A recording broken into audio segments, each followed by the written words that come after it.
കരൂർ ദുരന്തത്തിൽ പരിക്കേറ്റവരെ തമിഴ്നാട് മുഖ്യമന്ത്രി എം.കെ. സ്റ്റാലിൻ സന്ദർശിച്ചു. മരിച്ചവരുടെ കുടുംബാംഗങ്ങൾക്ക് 10 ലക്ഷം രൂപയും പരിക്കേറ്റവർക്ക് 1 ലക്ഷം രൂപയും സംസ്ഥാന സർക്കാർ ധനസഹായം പ്രഖ്യാപിച്ചു.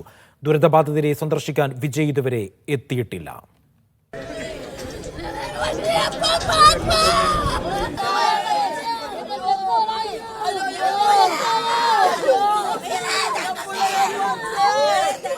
ഹൃദയഭേദകമായ കാഴ്ചകൾക്കാണ് കരൂരിലെ സർക്കാർ മെഡിക്കൽ കോളേജ് ഇന്ന് സാക്ഷ്യം വഹിച്ചത്. പരിക്കേറ്റവരിൽ 51 പേരെ കരൂർ സർക്കാർ മെഡിക്കൽ കോളേജിലും 44 പേരെ സമീപത്തെ സ്വകാര്യ ആശുപത്രികളിലുമാണ് പ്രവേശിപ്പിച്ചിട്ടുള്ളത്.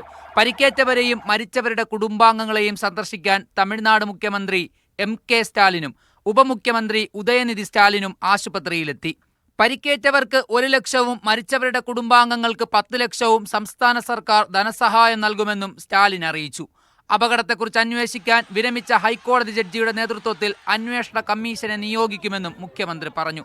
ഒരു அரசியல் கட்சி நடத்தின கூட்டத்தில் இத்தனை பேரை இழந்த மனசம்பவம் என்பது இதுவரை நடக்காதது, இனிமேல் நடக்கக்கூடாதது உண்மை வெளிவரும்.